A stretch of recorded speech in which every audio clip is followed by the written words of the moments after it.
Say with that. All right, I'm going to call this meeting to order at 6:35. We're going to start with the Pledge of Allegiance, followed by a moment of silence. I pledge allegiance to the flag of the United States of America and to the republic for which it stands, one nation, under God, indivisible, with liberty and justice for all.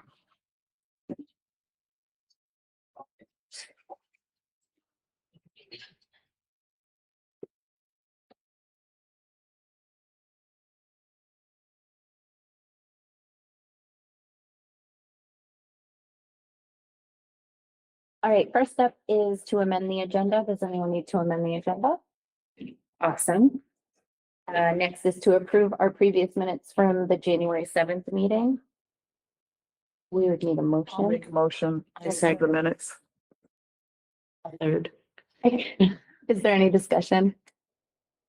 Emma? Aye. Aye. Aye. Aye. Right. Are there any public comments? If it's not on the agenda. We're going to get into new business with fire, and Chief McAllister is here to present to us. Okay. Good evening. Thanks for the time. I'm not going to go into a lot of detail. Really only a few line items have changed. It's pretty much been that way for plenty of years now. And I actually have included a budget, this spreadsheet that I handed you all.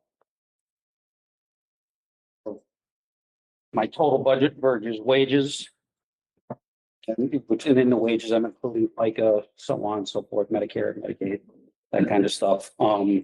It's basically, and what I'm considering my operating budget, that is everything left over. So if you take a look, starting in 2020, I had an operating budget of almost $400,000. Yes, my budget has gone up every year, but my operating side of things has actually decreased. I'm down to 200 and, well, I don't even have the total number for 27, but this fiscal year, I am only operating at $241,000. Which, basically my total budget has gone up almost $300,000. And my operating has gone down $150,000. So, but the cost, what I need for you to understand is the cost of things haven't gone down, but what I have to spend on those things and what I have to do has gone down. So I've been forced to do more with less, and these didn't happen. There was supposed to be a lot more here, but as I said, all 4 ambulances are out now. And I wanted them here because there are a few of them that are going to be applying for my position, which I will be no longer in as of October 1st this year. And I wanted them to at least experience this and see, what it is, and just another part of, do they need to do this? We have to operate under NFPA standards. And What's that? National Fire Protection Agency. It's a national standard throughout the United States and Canada. And they dictate the amount of time something can be in service and how many times things can be tested before they have to be taken out of service. And it's a big expense for fire departments. And now with OSHA coming in, they're trying to dictate how long we can actually have a fire truck. We've been fortunate where we've been able to hold on to a fire truck for 30 years. OSHA's going to say 20 years and it's done, or it's out of compliance, and then the town gets fined. So, and the volunteer services they're worried they're all going to go out of business because they're not going to be able to, operate and find money for this. So, it's a mess right now. So just a little thing. This helmet is $800. Last 10 years, and it gets cut up and thrown away. bunker gear, meaning pants, boots, and a hood, anywhere between $6,000 and $8,000 for one person. Where they used to be $4,000 or less. You can go top of the line, and now with the PFAS, the forever plastics, a lot of the protection these as a water barrier. And now they're saying they don't want that. They don't want the PFAS in there. Because they're finding that, of course, it causes cancer. And that's an automatic extra $500 to $750 per set. So there's always something that's going to cost more. Personally, well, I won't tell you my personal feelings, but what I'm wearing next to my skin would be more important than something I wear to not have PFAS than, worrying about this, which doesn't touch much of your skin except for your neck. This monitor, just priced them out because I have another grant out there for $500,000 to buy some more medical stuff. $50,000, $49,000 for that little box right there. Yes, it saves lives and worth every penny in my mind. This little box is not a cheap little box. This is what we call an easy IO, what is intraosseous, and it drills into bones. So we can get medication there for somebody who is unconscious, non-responsive. This gun, which set here, one of these needles is $110. Once again, medical supply, drills through bones. It does so quickly and nicely. Gun, $500 to $600. Anything that says medical on it, as you know, it's very expensive.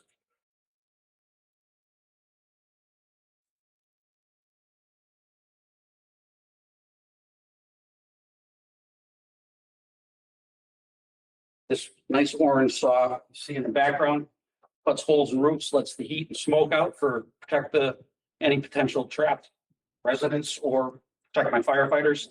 Get the fire headed up and out versus going horizontal in a house is $2,500. Easy, all day long. Now the killer. This pack right here, which is what keeps my folks alive, is $9,000.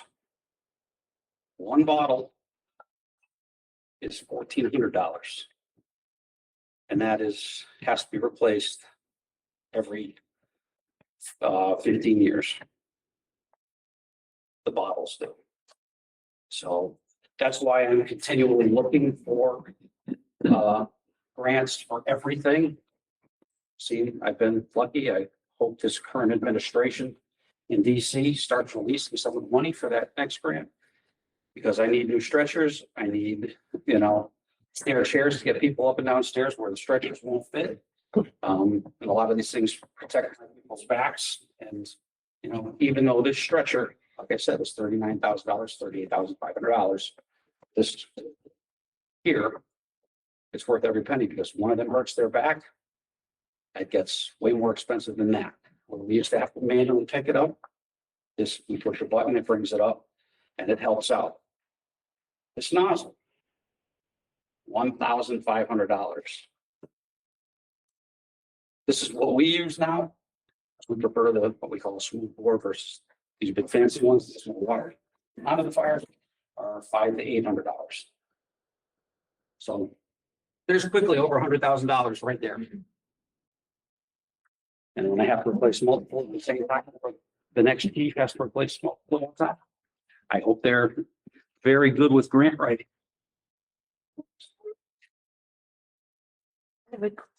Yes. Can you, do you have a figure for about how much you have received in grants on an average year?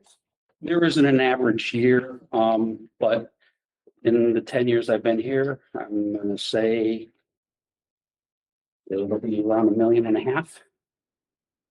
So I got 600 and something, 500,000 for the fire truck, purchase that. Got a Homeland Security grant for almost $400,000 for both myself and the police department, new radios for both departments. I figured might as well try for both, go big, go home type thing. We have a diesel exhaust system, which captures all the diesel exhaust as soon as you turn on a rig and sends it outside. That was about $85,000. And there's, I think, another one in there somewhere, but Well, and it's not necessarily grants, but a lot of this equipment, when we were able to replace it, we did it either with FEMA or ARPA money, as well as one of our other fire trucks. That in what, 25 years, we've bought one fire truck. The other two came from somebody else's money. And like you said, these are mandated things to have, and you don't see the impact on the budget when you get it for free. And I think Kevin will tell you, it may be for free, but you break a lot of sweat and tears trying to fill out those forms over and over again. yeah, 45 pages of forms for one. But, you know, to go back to the gear, like I said, that's only good for 10 years. Mandated by NFPA, and NFPA is the first thing any lawyer is going to look at and see if that is in date or out of date. And if it's out of date, be prepared for the lawsuit. That's, you know, and the unfortunate thing is they just do the 10 years nationwide, whether it's New York City, Windsor, Vermont, or Brownsville, Vermont. We're all required to follow that. So yes, that's frustrating for a chief trying to do the budgeting and try to find the money for all that stuff. But that's what it is. So get back to the original statement. Some of the things that went up are salaries. It's contractual, you know, obligation that has to be followed. Our operating supplies. Other operating supplies, I needed a little more money there. Dispatching, we have another thing we have no control over. At regional dispatching, they dictate what they're going to charge. Training and recruiting. I'm not happy where this went. I requested $20,000. I understand everybody's, you know, we're in a tough time. Everybody's got to give a little bit here and there. And in the line item in the budget I saw, it was brought down to $5,000. And like I say, I understand that, you know, we all have a job to do. But I don't think taking that $15,000 out of training is beneficial at all. I really need the $20,000. Training's not cheap. For an example, to do just one of our technical rescue trainings for the whole department, it can be quickly $7,000. We've used it. We've pulled people out of the Connecticut River, in ice, in water. We've used swift water. We're the only trained department in this area. And if you were needing technical rescue, you don't want to have to wait for the hour and a half for Lebanon or Hanover to get here. We're proud of that. And these people worked hard for that. And I have some new people. They need to be brought up to speed. They need to get the certifications because I can't have them operating uncertified. My veterans that have taken these classes before need recertification. It's like almost anything that we do where we're licensed, we have to recert. It's the same kind of stuff. Can I ask you a question? Absolutely. I'm already doing it. So are you concerned about not being able to get the certifications that you need to like operate at your current capacity with? Correct. We're not looking to get any more. This is to maintain the level we have now. And it's also, there's other training that is all required by the state and federal government that we have to have every year. So this isn't just for technical rescue. Technical rescue is An example. Yeah. Do you, I'm sorry. Don't finish up. I just, How was the decision made to cut from this line item? I'm sorry. Just out of, So it had to be This is- found somewhere. This has to do with am I looking at the right thing? It says training and recruiting had been 20,000, 20,000, 24, and 25, and then it went to 12, then it went to 8. Now you're looking for 10. So I don't see a 5. What am I missing as far as Okay, a I haven't seen the 5,000? most updated one. It's, on page 20 was 10? requested, got cut to 10. Okay. And Okay. just so you know, when we go through these things, I tell any of the department heads, you don't agree, that's fine, just advocate. Right? Mhm. So, So if we So specifically it's not looking at 5,000. sort of a request to say that if we could bump that up, is there someplace else in some of the other line items? I saw offices up high. Is there any other places that you might be able to shave back to keep it the same? Or are you requesting that we bring this to an extra 10,000 in the budget? Just I'm to get, requesting that you bring it to an extra 10,000 in the budget. As you can see, over the past 5 years, I'm getting less and Right. less. I just want to be specific when we discuss it, so we know what parameters we're looking at. How many people are due to recertify this year, like in this year, or can you offset it like certain people, or do you already? It's not cost efficient to do it that way. That's kind of what I'm Bring the trainers in and do everybody at once is the cheapest way to do it. If I try to do it over years, what could cost me 7,000 this year to spread it out could cost me 15. So that doesn't make fiscal sense to me.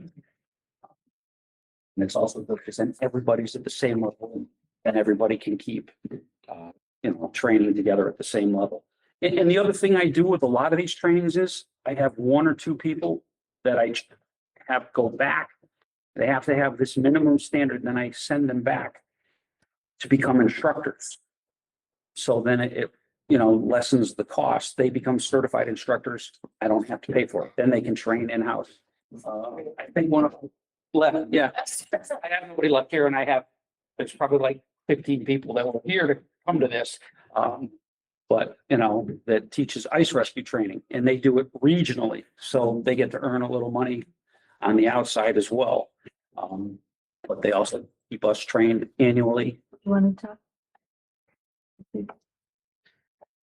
I think just as food for thought, I'm like, well, if we're investing in our ambulances, we should be investing in our people, which is really backwards. It should be we're investing in our people, so we're investing in our ambulances. But if we're making that choice, then we need the people to be on the same level. Yeah, and that's EMS training is all part of this budget as well. There's not a separate line item for EMS training. That has to happen.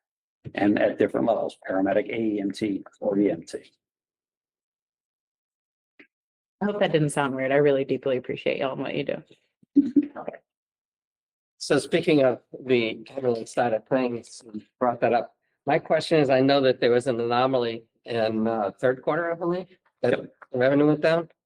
How do you feel it's gonna be looking forward? Is that just like, does it look like there was something that happened one time? Because I know a lot of your budget's being offset by incomes coming in from other areas. If we don't, it's a balance. If we don't have the income, then the projected budget that you have is when we come to sit down next year, it's not gonna be the same thing we're looking at.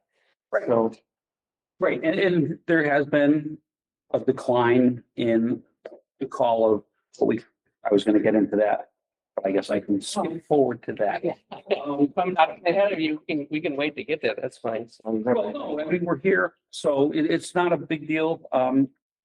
Last year, we billed out $1.236 million, Mhm. which, my budget was, 1.5 or something. And you're right, our ambulances do generate a lot of revenue. Did we collect that 1.2? No, we did not. And all of that has to do with, insurance pay as well as Medicare, Medicaid payments, which come in automatically less, and we can't argue a lot of that. I have my expert on that back there. But to answer your question quickly, December was an incredible month. An anomaly going the other way. We had over 200 calls in 1 month in this town. Granted, we cover 5 other towns by contract, but Isn't it September, October, no?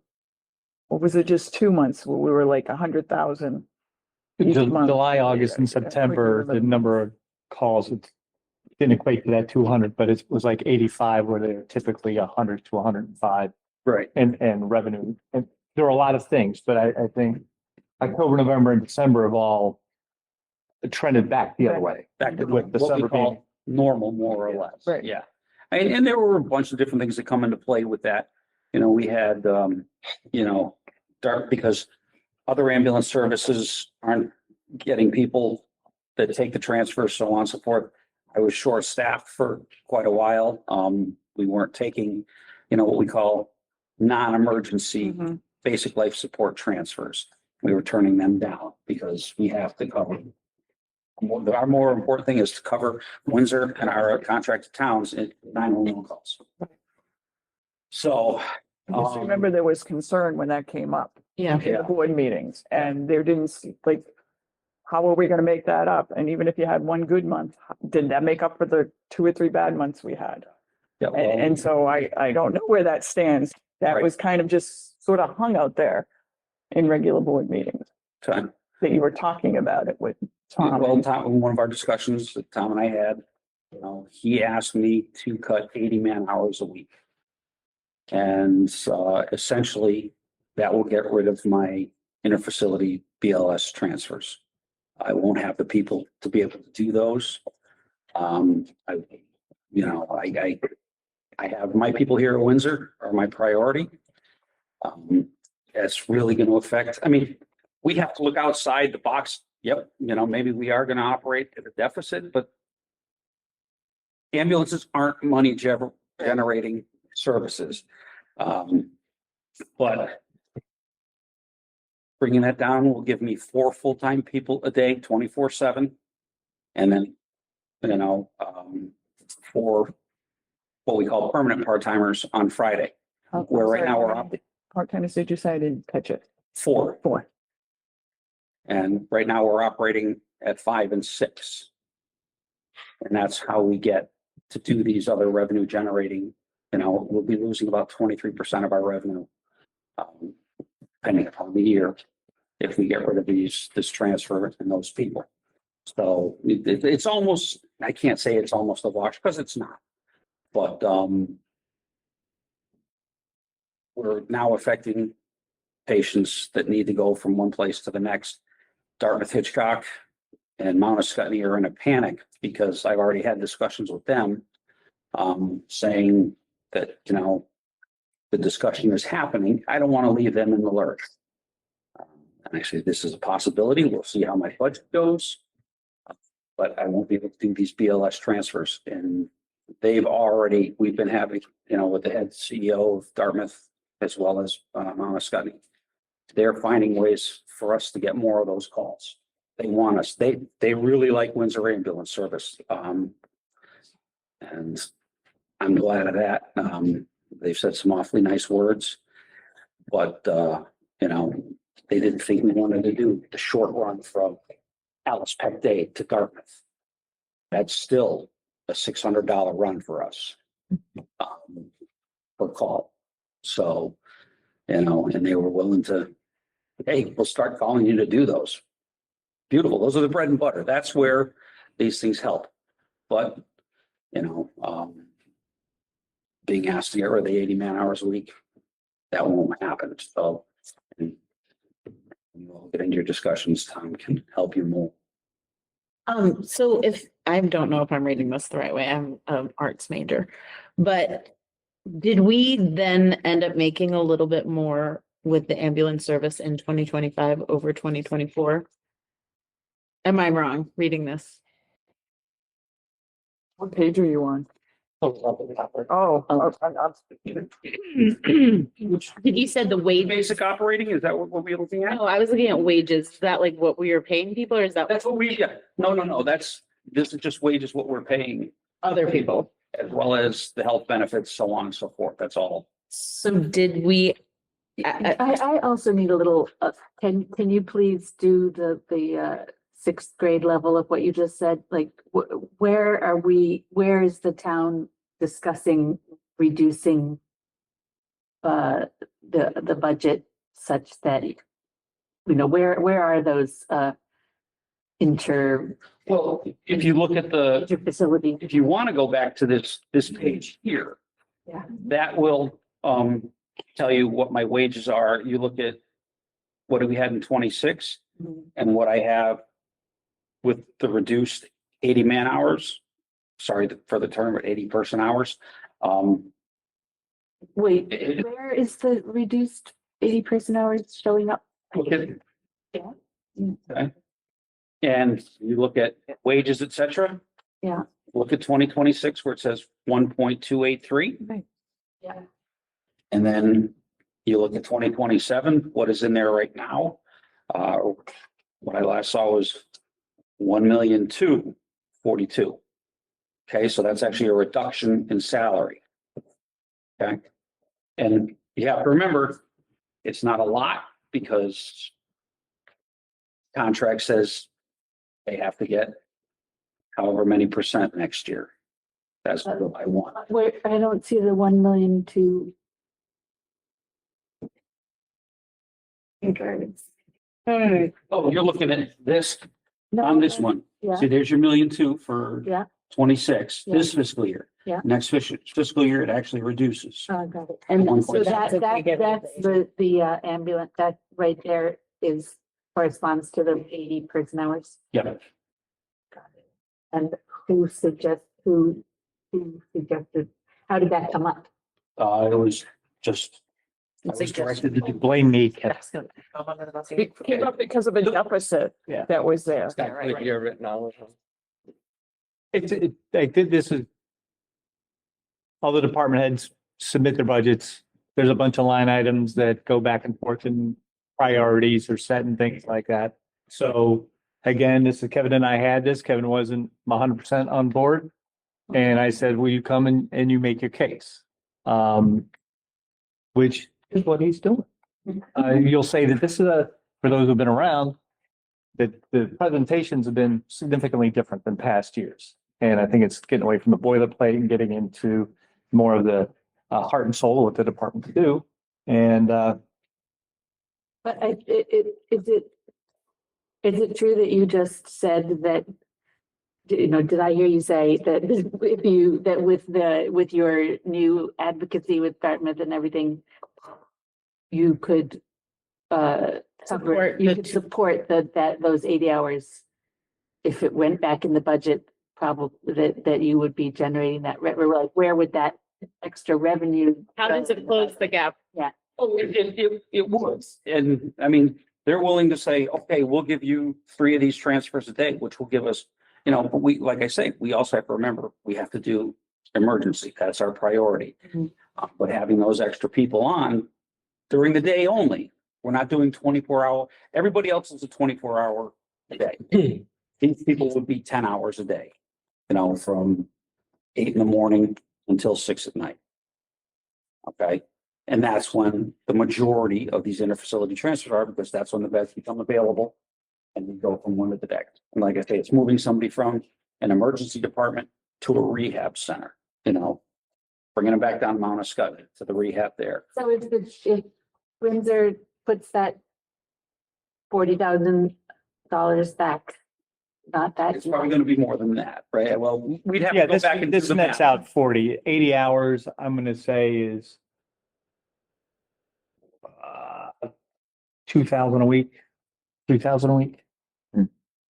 2,000 a week probably. The point here, but to keep in mind, and Kevin and I have gone through this all starts July 1st. This is the only department where there is a correlation of significant correlation between revenue and expenses.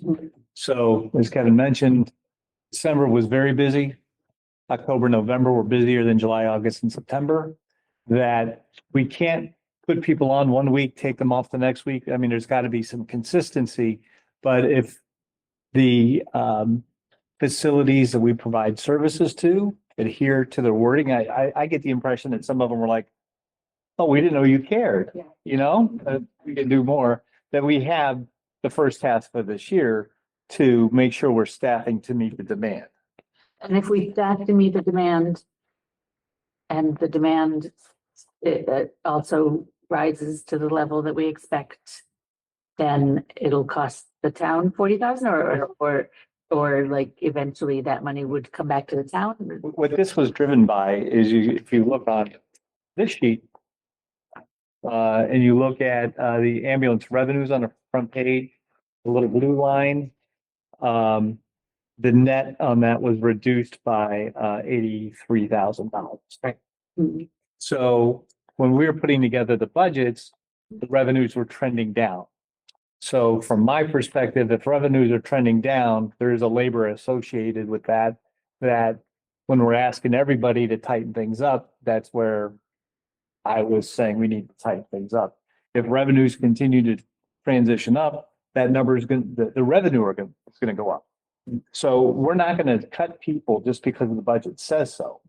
We're gonna cut people if the budget says so, but we'll add people if the trend is showing that. So that's why you haven't heard a lot at the meetings, because 3 months in a row of bad was bad. 1 month doesn't make that good. 2 months doesn't make it good. Well, now we've just closed out December. We've had 3 better months. So, and we're in pretty, Kevin sends me the figures every week now, just to stay on top. So in the end, is this a net money maker for the town and offsetting our expenses when things are going the way they should? It is not no, fire departments, ambulance services are not money makers when it's a fire-based EMS. But I'm talking about the transfer side. it helps offset my budget. Right, so that's one that's a direct offset against the bottom line. So I'm trying to separate in everybody's minds that regular ambulance, 911 call going to a fire at accident location, all that, that's a whole different story. Yeah. This is just somebody needs someone moved from one facility to a different facility. And in doing so, we provide the service, and you would think it's now become a business, therefore they should be making a profit. In this case, the profit offsets the extra expenses. And is that the model that we're using for it? The benefit of it does the, Our marginal revenue is better than our marginal cost when the transfers are balanced And in a way against the emergency calls. Right. So it's better for us to be in that business. When it's not good for us to be in the business is when we're not getting the transfers and the world is shining positive light on us. We're not going to a lot of car wrecks and stuff. Right. And now we just have people going around. But in order for us to have the transfers, we need 2 people online Monday to Friday to be able to be there when they call, is basically what you're saying, right? For the transfer ambulance service. They need to be in the station. Right. It's hard to take a transfer call if we're not having staff for it, because we don't want to not be available for a. Right, so we have to have enough calls to pay for them, plus pay the expenses and the wear and tear on the vehicle. In addition to that, hopefully make some money that we're offsetting the budget with. If we're not, the point is, if we're not making any money to offset the budget, then what we have is a lot of other administrative and other things, wear and tear, replacing ambulances, all those different things. And if it's not a net gain for us anywhere, why are we doing it? So we can give people peace of mind in the town, honestly. I kind of was, these are transfers, not. I mean, but both though, you need the transfers to have them here to be able to say, hey, I don't need to wait for 40 minutes to get somewhere. Like somebody the other day was like, my taxes. And I said, do you want to wait 30 minutes or do you want to wait 3? But that's the 911.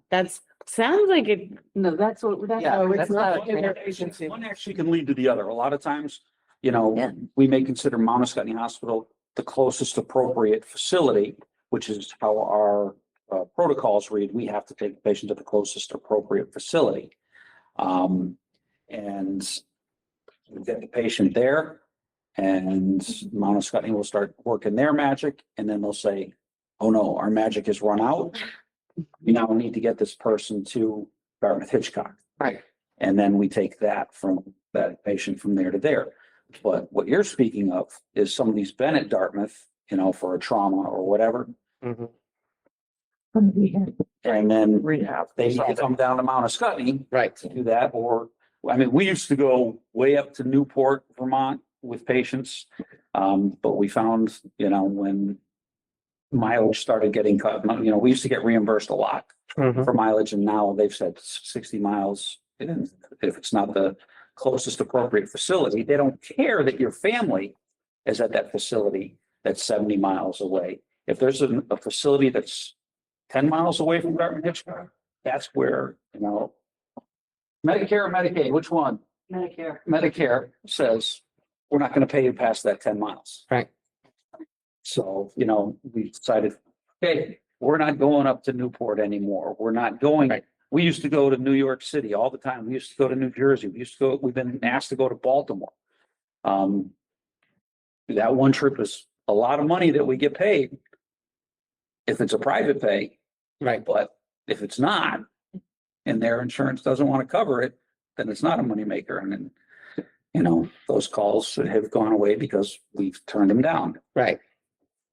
I'm just, basically, to sum it up, it's cost benefit analysis. What are we, what makes sense in the best interest of Windsor plus serving the public? Well, And that's what we're a trying. lot of the public that gets transferred down here are Windsor residents. Right. And And we want that service to be able to be you available. have to remember, we also partner, for lack of a better term, with Montesquieu. We've been in collaboration with them and Dartmouth for a long time. Mhm. And for Windsor to go away from that, it's going to hurt them as well. Right. There's that whole trickle down effect. So even if, we come up $10,000 short or $100,000 short or whatever, which shouldn't happen, for that particular, the non-emergency transfers, there's more to think about than just the dollar. Mhm. It's about patient care.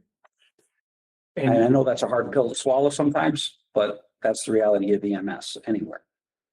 And concurrently to all this, and it started a couple of months ago, Kevin and Melissa and Natalia have been working on Natalia understanding the operations. Like it isn't all a numbers thing. It's quality of service, life safety, all that kind of stuff. And Melissa and Kevin are hearing some of the realities of the hard numbers from Natalia.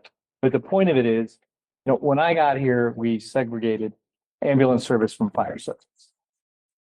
Particularly the wages were a guess. Like, well, what percentage do you think? Like, if we got rid of the ambulance service, we wouldn't get rid of the fire chief, for example, So what are the fixed costs that go with them? Anyway, they're working on the costs, looking at like, where is the sweet spot? Because the thing that has changed a lot is the cost of the equipment, the ambulances and stuff like that. Not just the cost of labor, but the availability of labor. So all of those costs, as you can see here, have increased at a much faster rate than the reimbursements from the insurance companies. So there's been a couple of ambulance services that have gone out of business around the area. And it's like, what I'm concerned with, not concerned in a bad way, just I think it's going to be a reasonable thing for the next manager to want to understand more about this, because it's not something like every department does. And I don't want that to be when everybody starts looking at it. I think if the finances and the operations people are on the same page of what the numbers mean, that's going to serve everybody well as, we keep moving along. And we still, like I said, we're 6 months from when the budget starts. Right. But seeing where the trends were, I think if we didn't do this, it'd be like, hey, but then you tell us that the revenues were down. How come, you didn't do anything about that? So I think all your comments are 100% on point. I'm behind what Kevin is saying. It's not dire. We have time. And I do think the way everybody manages things, that if we continue to see demand as strong as we have in the past, we're not going to just cut because to save money. We've been on sort of autopilot for a while because it had been very consistent. The amount of revenue, staffing, the biggest hassle has been having enough people to man all the shifts and demonstrate to the customers that we're consistently available. Mhm. I mean, I've spoken to other full-time fire-based EMS chiefs in this area of the state of Vermont and New Hampshire. We're all in the same boat. We're all looking at the same thing, whether it's the manpower, whether it's the fact that, we're not getting a profit. We don't, it's just, even to go to a larger volunteer service, by the time you add in them having to buy apparatus and all that, you're basically at difference that you have for a full-time fire department and ambulance service here in the town of Windsor. And nothing against volunteers. I started as a volunteer, did that for 9 years. So God bless them. They do a great thing. But we're out the door in a minute and can be at the resident's house in less than, depending on where in Windsor it is. You know, if it's in the center of town, we've got a 4-minute window. We try to be at their house. If you're waiting for, if you want to get rid of the ambulance service, you're going to be waiting for an ambulance from Claremont, and who knows what's going to be happening there, because I know they're operating, their CEO is going to be retiring and his son wants nothing to do with the business. So I don't think it'll be called Golden Crossing. I don't want to go off on a tangent and say thank you. I had to call 911 2 days ago. And they were there in about 3 minutes. It was awesome. But I wanted to ask if you have any insight about what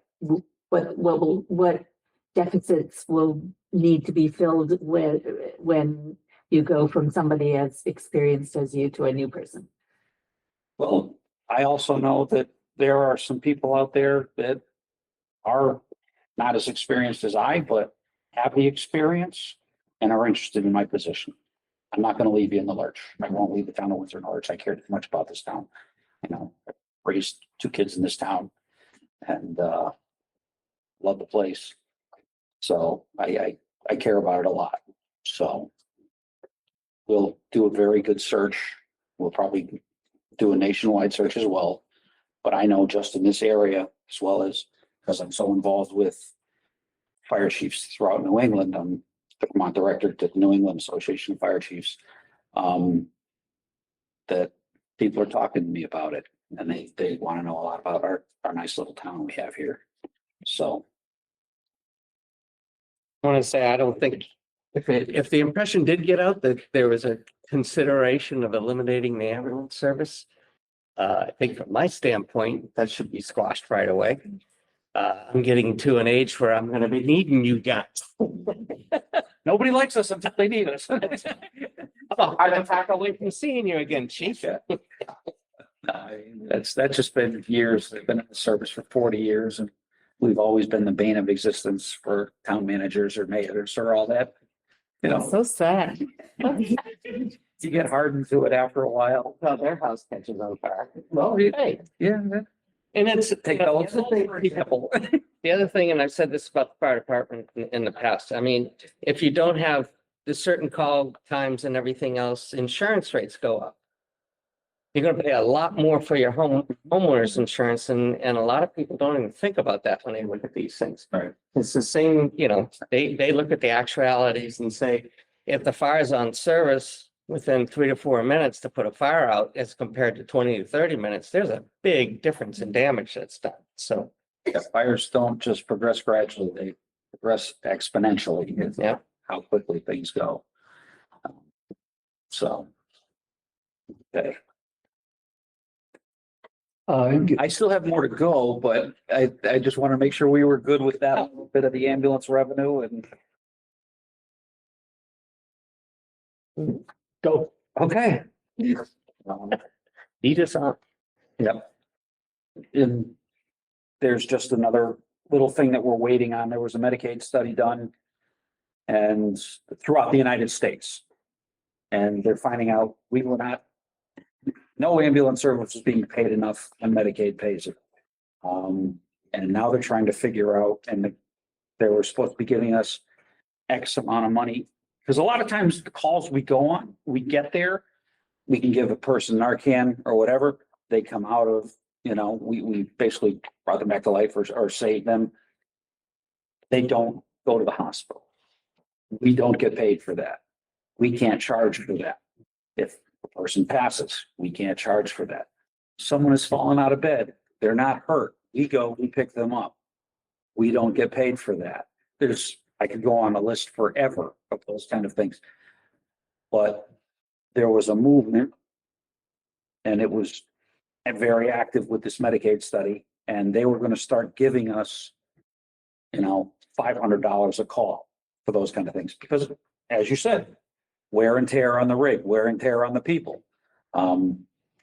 That's, it adds up, especially the wear and tear on the people, running those kind of things. It's just, we need to recoup some of that. So hopefully, once things settle down in DC, they'll start releasing those monies and make that happen. And then- They, meaning the Medicare, It's being held up by the current administration, and let's not get political. I just want I'm just to. wondering which agency. Well, yeah, Medicare, Medicaid, those kind of things, but it's also, it's not only that, there will be a process for us to put in for those calls that we don't get paid for. And it may not be through either one of those. That was all part of this whole study. I mean, poor Melissa back there, she does our billing and all that, and we get a higher return because of the work she does than if we outsource that. So she takes great pride in that and is a little protective of it, but anyways, So it's like Health and Human Services or something. probably that's who it'll go through, but so it'll be something else for her to learn. So we're, hoping somewhere that will help alleviate some of these, deficits as well.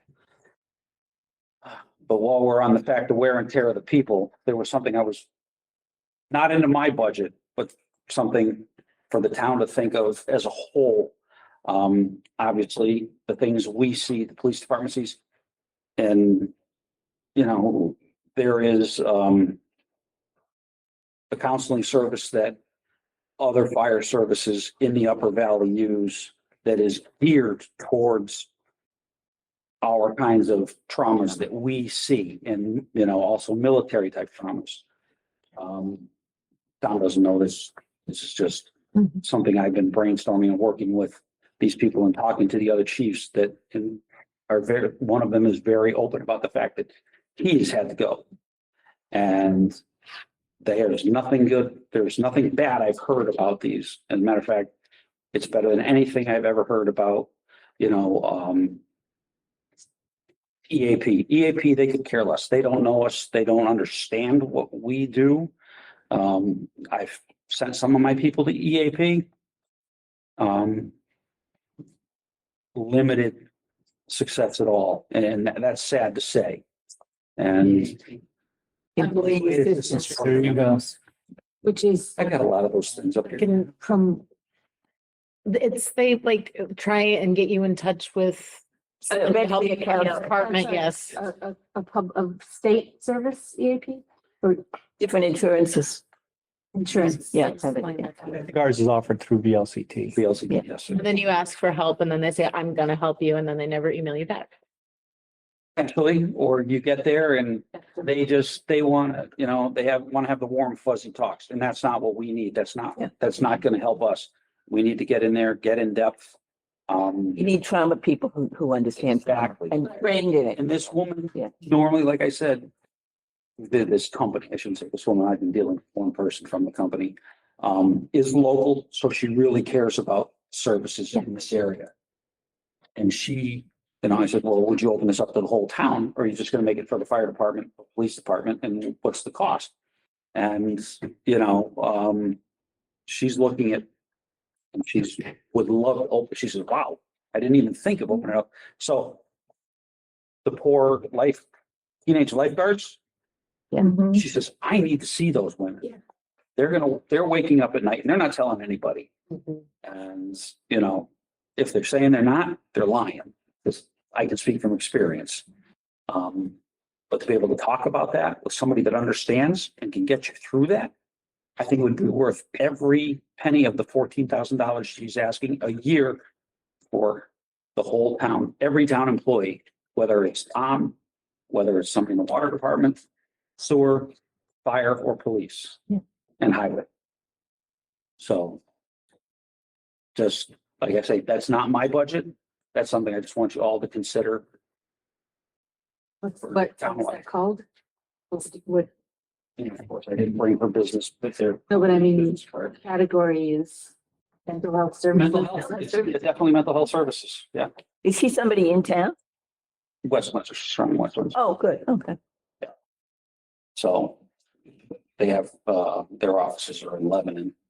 So, you know, they would be willing to stop on their way through, one of them or two of them. They could have group sessions, individual sessions.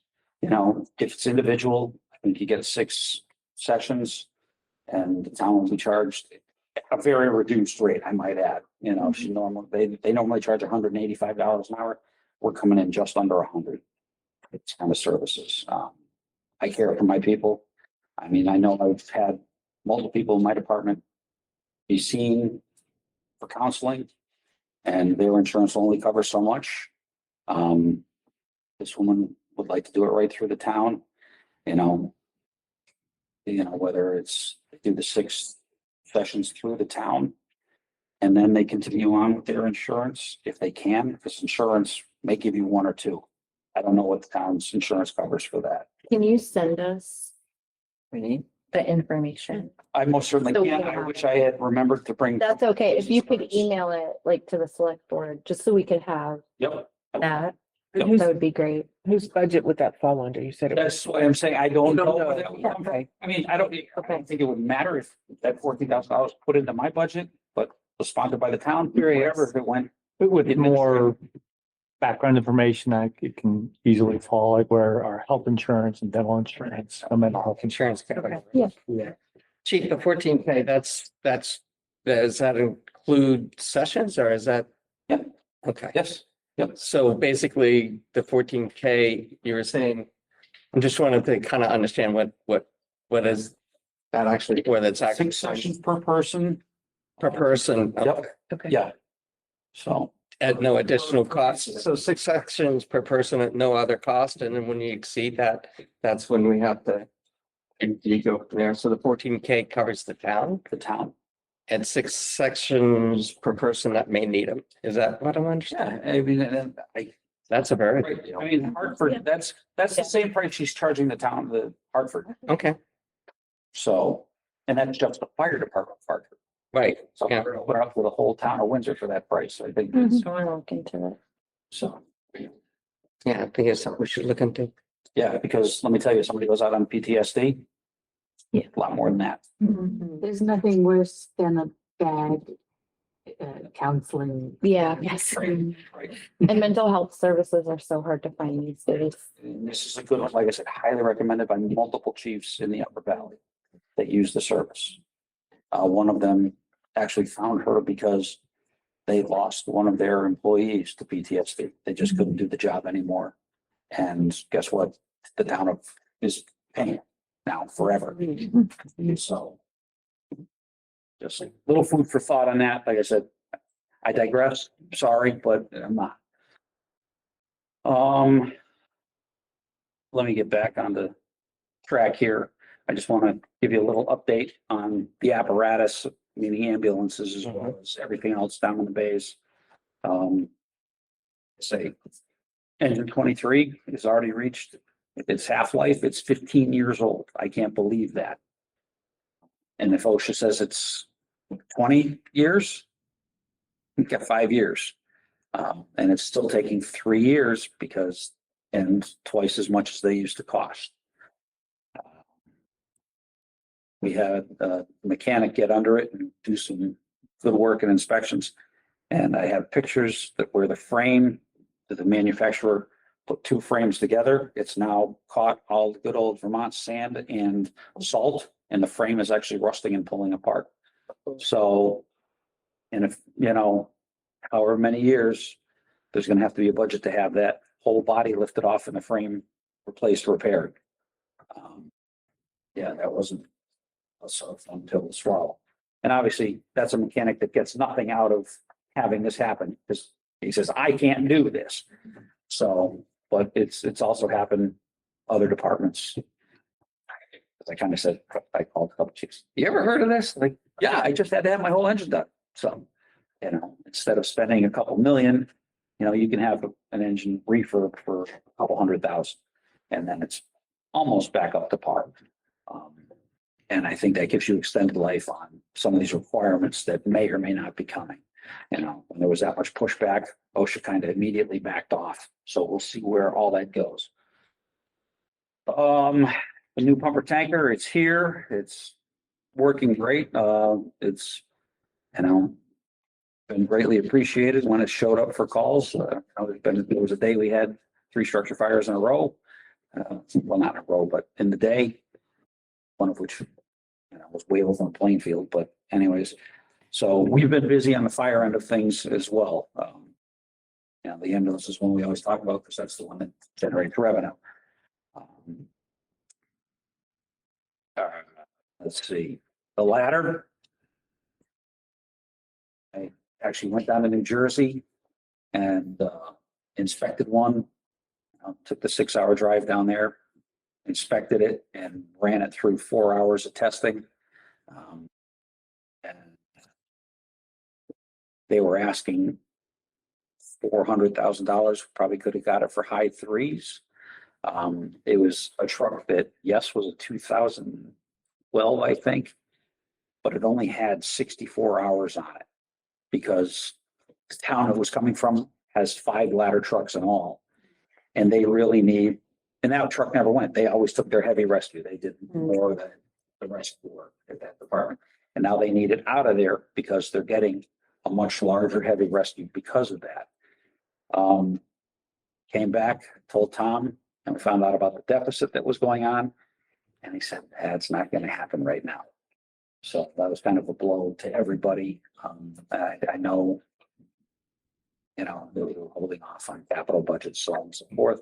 I have $400,000 or ish in that capital budget on the fire department. You know, would it be nice to have a newer one that, you know, but this one was pretty puff, few and far between.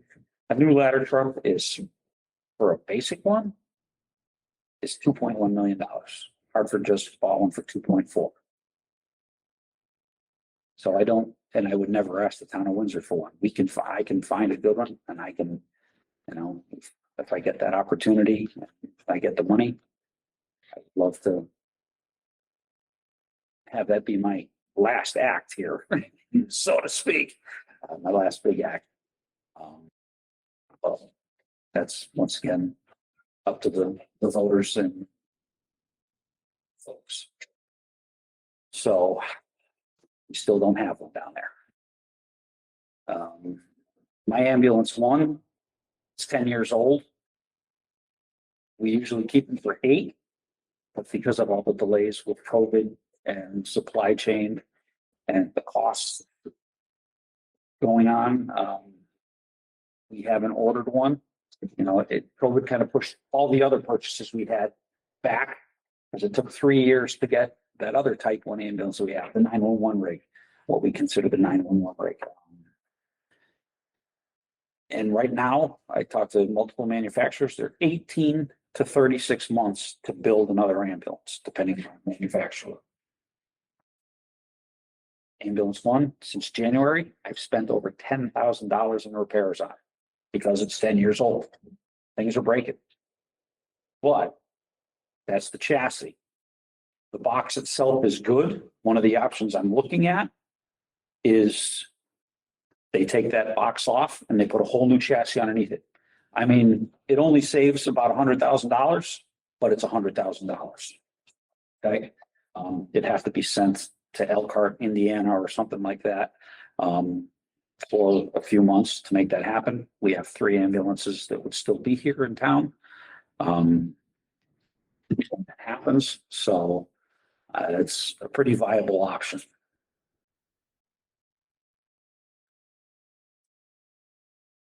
Let's see. Yeah, on the fire side of things, as you all know, we're a full service fire department, do fires, motor vehicle extrications, gas leaks, spills, rope rescue, swift water rescue, you know, urban search and rescue type stuff, ice rescue.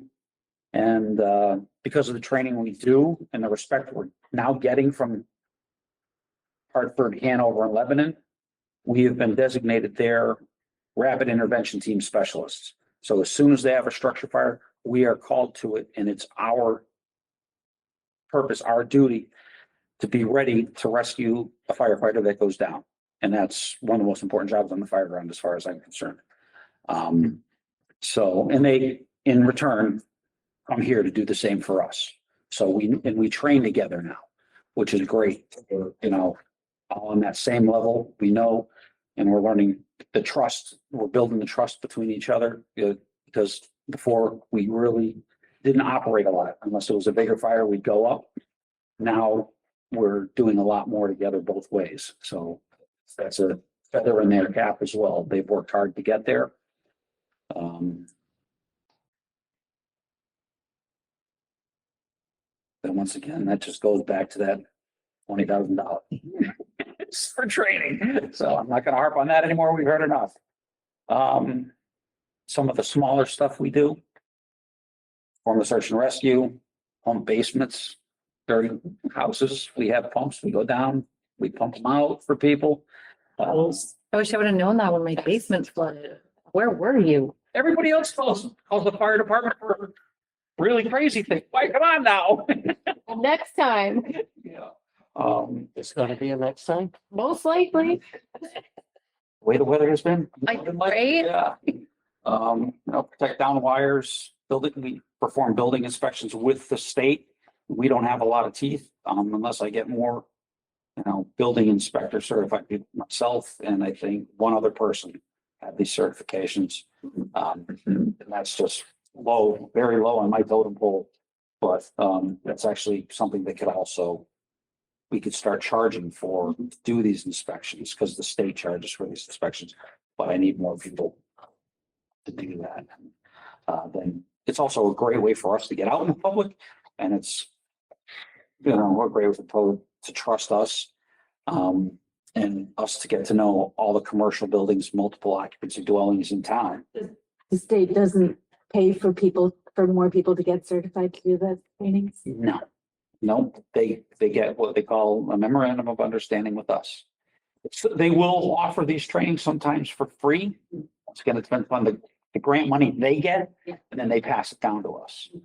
So, and we try to get there, but the second they do it, every fire department in the state, that's a city or a town like this, paid department, they all hop on it, so they can only allocate one to a smaller department, two to a Burlington. They try to keep it fair and equitable. So it just takes time, but.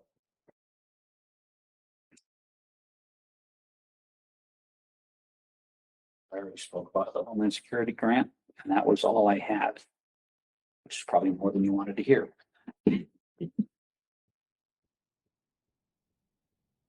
Thank you, Chief McCall. Thank you very much. Thank y'all for coming and. Hey. Yeah, thank you. Thank you all for everything you do. The budget has been trending up quite a bit. It's a small number, but mustache wax. I mean, if you go back, They need it. they seem to need more of it these days than they have in the past. It's kind of going back to people who are old enough, in Oakland Days and Raleigh Fingers versus George Steinbrenner and the Yankees, no facial hair.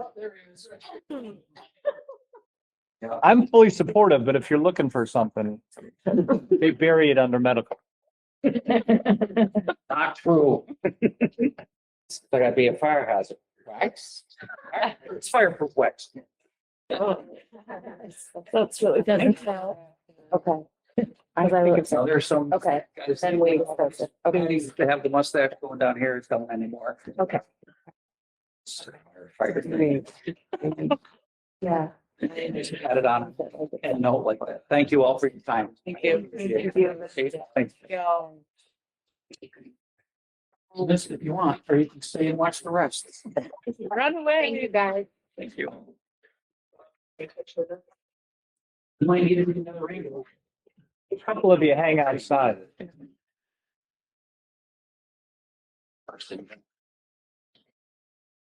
Keep it on. Thank you all. All right. Next for our doing highway, and I'm assuming that's you, Tom.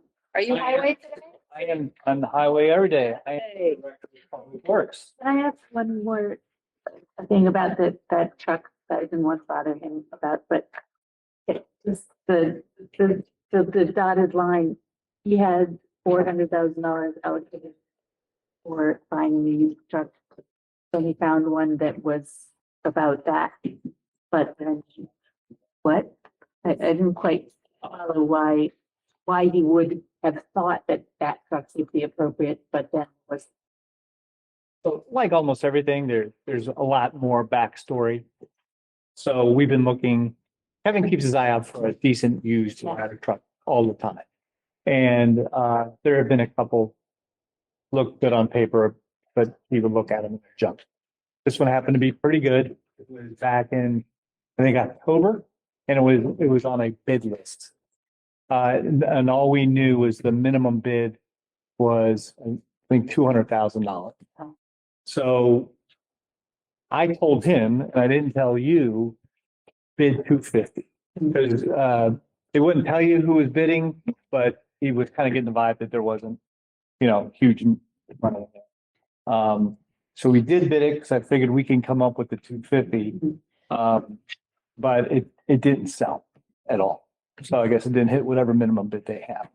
So when we get into the capital budget, you'll see, part of what I'm suggesting is that we put a question for a $500,000 bond for a ladder truck on the ballot.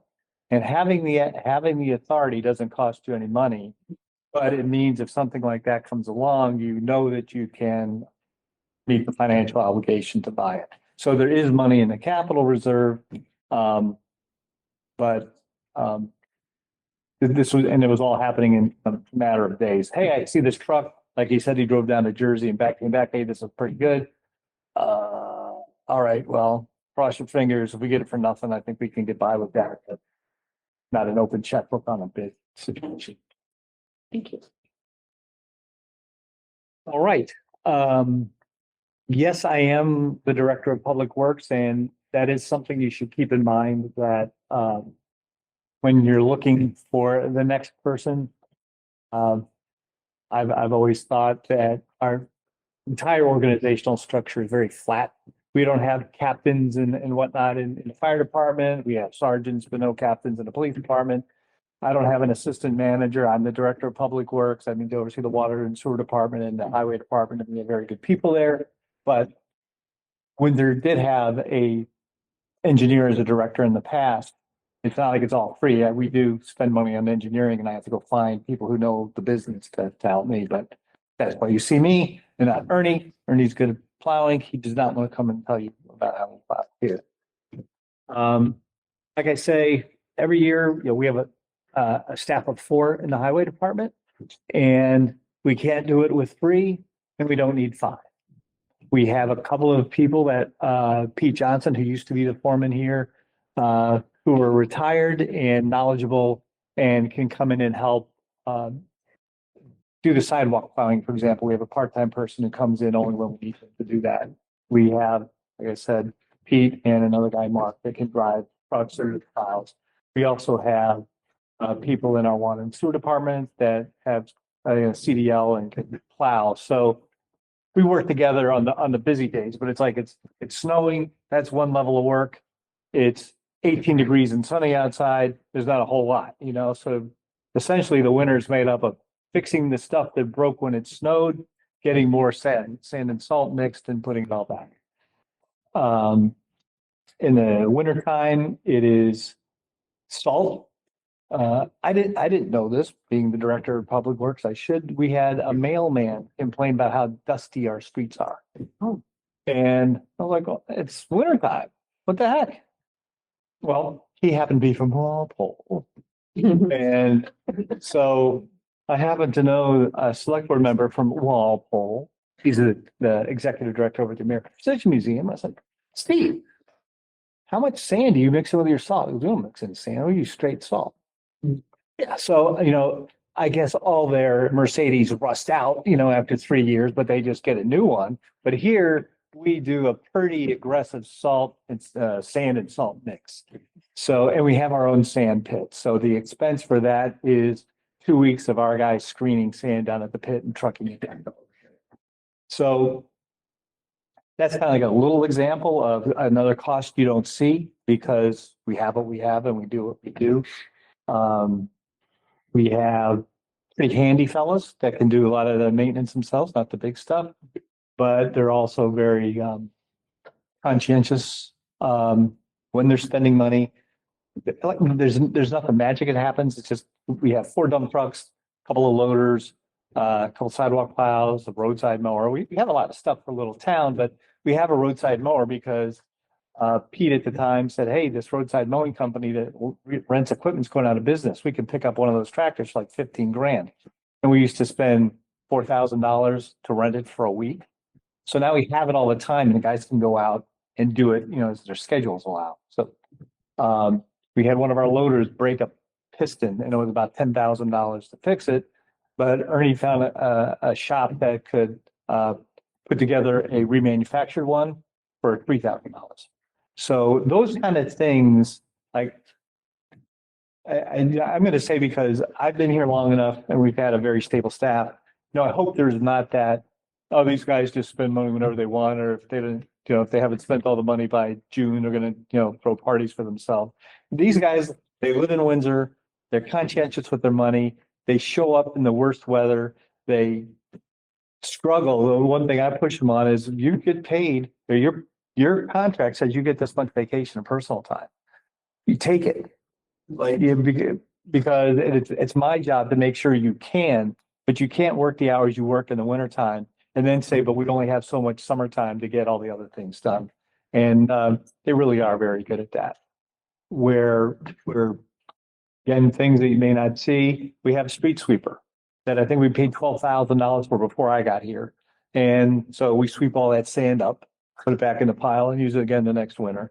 Like I said, the roadside mower, a big leaf blower that would go and blow out all the ditches. Our grader is a 1991. It will break one day, but it is one of those things from an era where everything was levers and stuff, not electronics. So they're not pushing for a new one, but the board should be aware that that's probably a $250,000 anyway piece of equipment. Other towns go through them quicker because they have a lot more mileage of roads than we do. But still, that, it falls right in with the biggest. I always call the public works folks our public relations department, because everybody sees them plowing in front of their house. If there's potholes, it's their fault. If the dirt roads aren't graded, well, it's my fault and then their fault. But they're out there doing those kind of things with the equipment. There's nothing in the budget that's any different than one thing after the other. I think, like I've mentioned in other meetings, the challenge is the availability of equipment. We purchased, we haven't had to pay for it yet, but we purchased for 90 some odd $1,000 a cabin track chassis for a new plow truck. We purchased that last spring. We thought we'd have it this winter. We're not getting it till this summer. And it's not that the truck was sitting on the dealer lot. It's the people who put the dump and the spinners and the lifts and everything. So just like with the ambulances, there's this delay.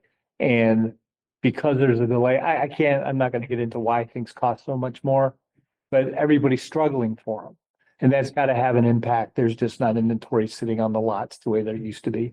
And we go through, the state will go out and get bid prices on vehicles, whether it's dump trucks or police cars and stuff. And we use that, and we don't pay any more than that. Sometimes, like the last police car we bought, we found one that was less than that. It was a year-old model, model year-old. So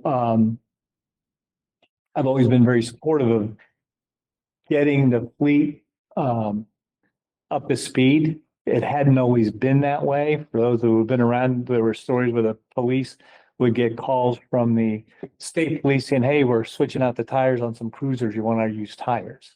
When I got here, we had an ambulance we bought from Cavendish, for $8,000. We had an ambulance that leaked exhaust into the back. And we have problems, but we don't have problems the way we used to. And we are on a good budgeting cycle where when there's always going to be payments, but if we could get the stuff on time, you would see new equipment coming in where we could get a decent trade-in value. We used to get 10 or 12,000 per dump truck. Now we get 40,000 per dump truck, except now they cost 60,000 more, you know. I can't really say that there's anything that I see as a greater need. Like, what don't we have? We have enough people to do the work. We have the right kind of equipment. Sometimes it could be in a little better condition. I think, you know, when I look at the surveys, people always want the roads and sidewalks better. And it's because that's what we all use. And it costs a lot of money, but I think the day-to-day maintenance, I really don't get much of anything in the way of complaints other than, you know, not going to say complaints. There's a big pothole somewhere, we need to know, so we make sure we get there and fix it.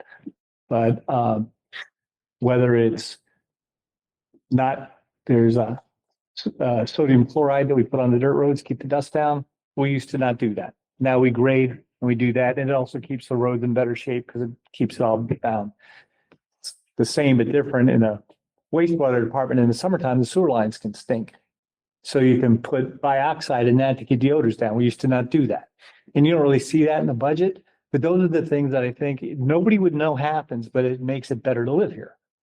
And whether the water and sewer, people don't like the bills. They really don't like it when it doesn't work. People don't like, you know, taxes sometimes, but they really don't like it when the roads are bad or it's washboards all over the dirt road or what have you. So I think for the highway budget, it is what it's just, you know, labor going in, there's nothing new happening. But if there's questions you have about how services are provided or specifics, you know, I'd be glad to answer those. Just as far as like the equipment and stuff, like the plow truck, the big stuff, is there anything big that's gonna be coming down the pipeline that we should, like, something that's on the verge of needing? Nothing that's out of rotation. Like I said, we have one truck ordered in over the summer. We're gonna order another truck shortly for the next year out. And if you look at the capital budget plan, that's the bottom page of it shows the equipment that we have, what we're paying on, and when we're scheduled to buy new things. There's nothing like the grader just doesn't seem like something that could have a catastrophic failure. We really have a pretty junky backhoe. But the guys keep saying it'll be fine. No, we don't use them that much. And we do a fair amount of contracting out for stuff for the bigger equipment or whatever that we don't have, you know, when we need extra work done, that will get local contractors stuff. So other than staying on track with refreshing the fleet when it's supposed to, we have one of all the things we need. Cliff? I have a complaint. Go. When I went out on my walk today, I noticed that at all the crosswalks, virtually all of them, whether you meet the road, it's very icy, and there's a couple of them where there's actually snowbanks there. So if you start on one side of the street, you go to the other side of the street, you actually can't go straight across. That's something that I think it's, especially the ones that are off of Scotney Union Street in those areas where the kids are walking from school. I think that could use a little bit more attention and trying to clear what's there, to make sure that, you know, you can safely cross the street. So just so I can tell them what to do on the crosswalks, like they, Where the street and the sidewalks are meeting, it's down. I mean, probably what's happening is some water may be backing up there or whatever, but it's just like ice. We had the one time. There's sand, but a lot of it is, you know, but they don't have a berm. a couple of them A do. couple of them, okay. Yeah. I mean, that's two different things when they're going around That's what doing I'm saying. things. I'm noticing that seriously, I believe one of them is, right down by the, sure, it would be at the corner. I can't think of the street. Right down where the Chinese restaurant and all, there's a crosswalk right there by the corner. There was that one was really. I think what has to happen is, especially after, I think it could be thought related. I'm not exactly sure. It could be just how snow gets pushed around. But it's something a day or so after a snowstorm is probably worth a drive around with a couple of shovels to make sure it gets clear before it turns into solid chunk ice, which is going to be really a big problem at that point. Easy to shovel when it's loose, so. Just a constructive criticism. They say every storm is different. Right. And So what? huh, So that's so real. it's, You know what I mean? it is, you know, and it's, we deal with it every day. And the weather that we've had, like, I know that the ice is from melting and freezing, and with the weather these last few days, that's what happens, but more so, probably 10 years ago now, there were a lot of demand to get the snow out of town.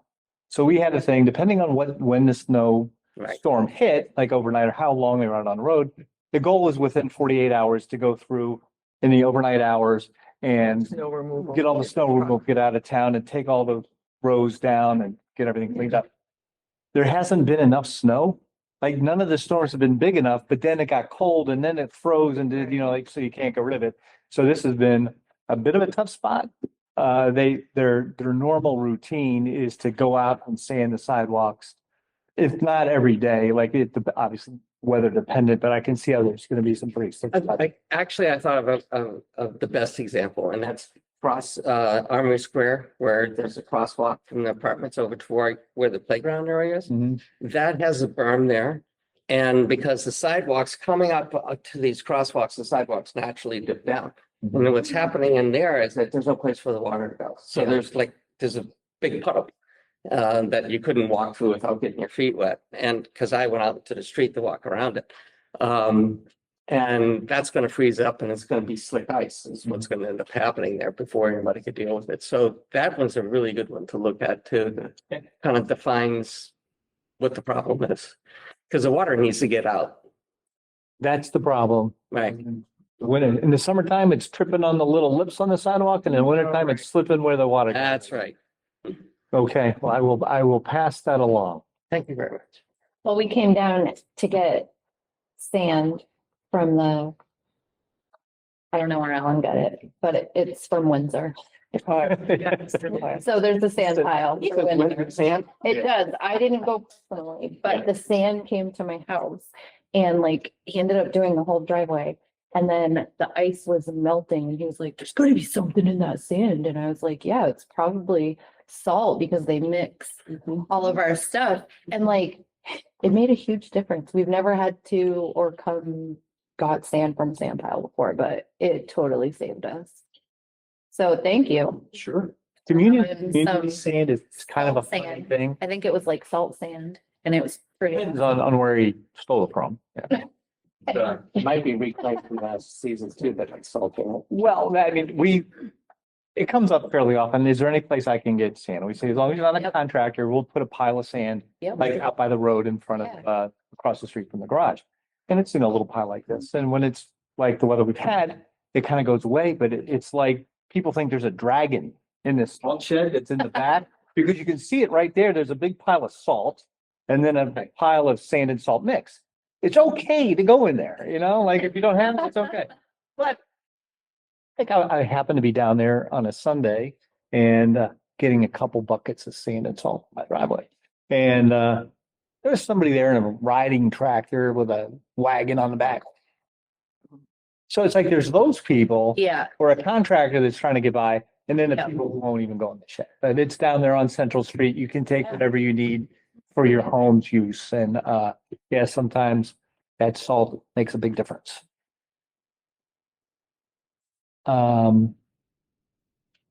Yeah, I can't, things like in the past, to get rid of the snow in town, costs about $1,000 a night.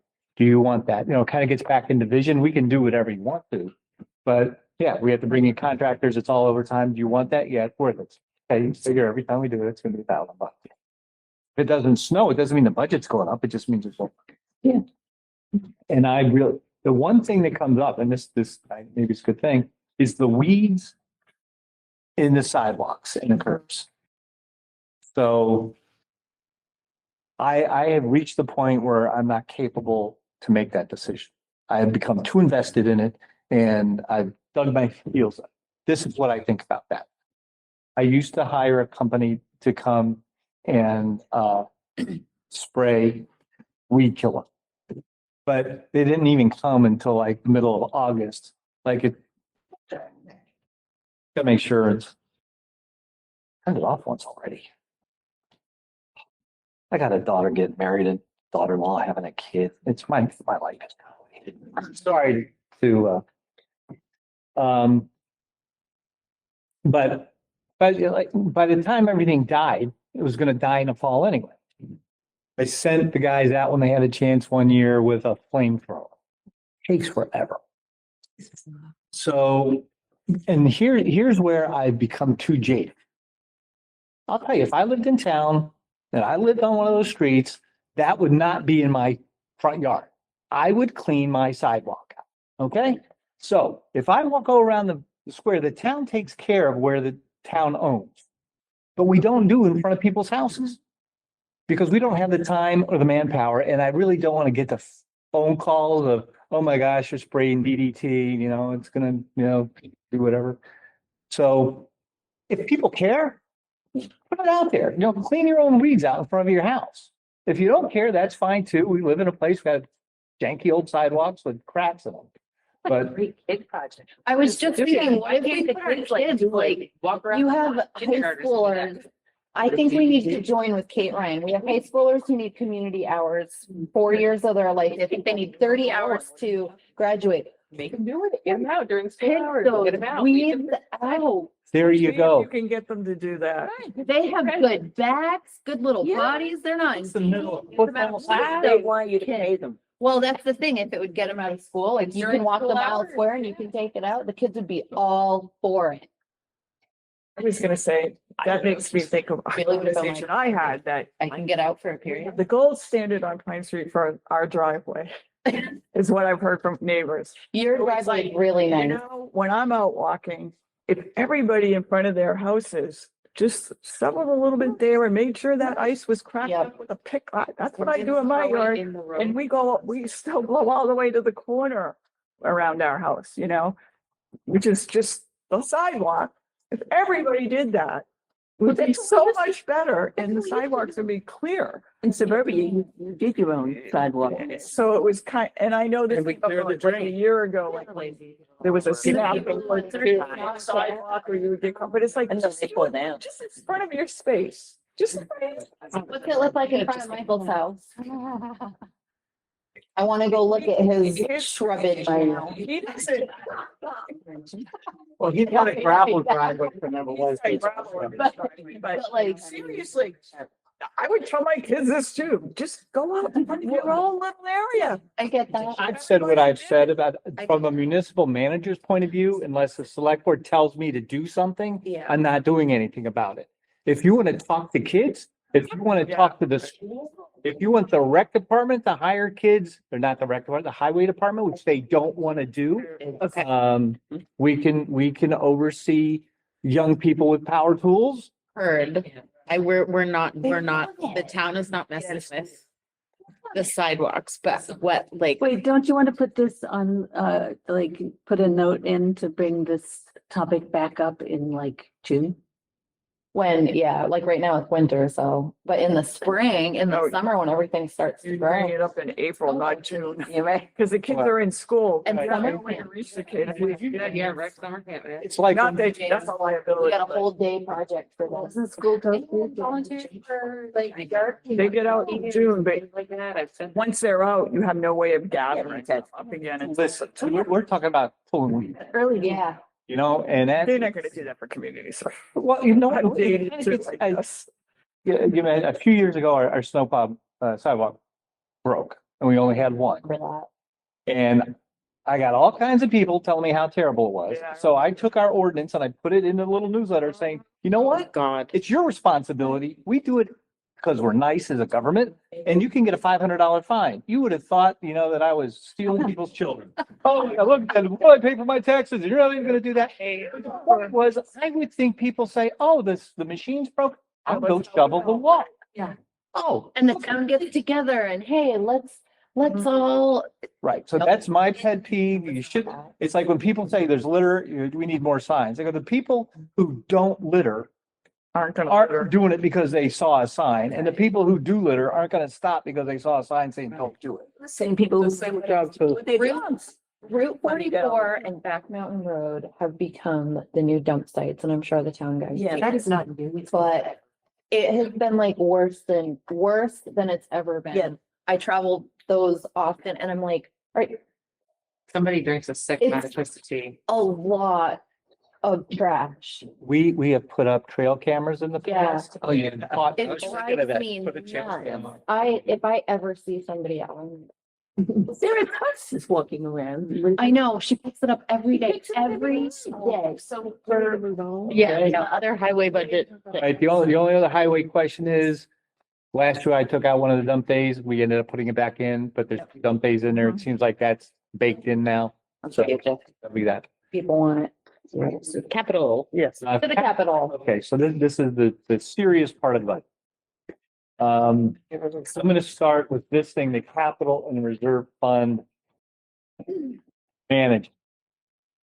And has everybody had a chance to read this about the dam projects and all of that kind of stuff?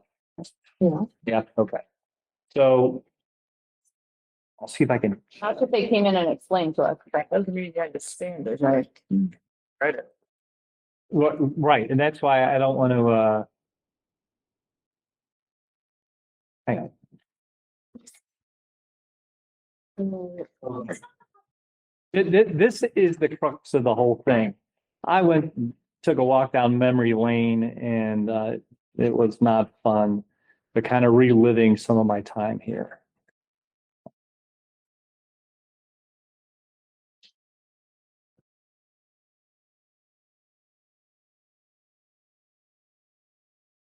There we go. Okay, now I'm going to share my screen.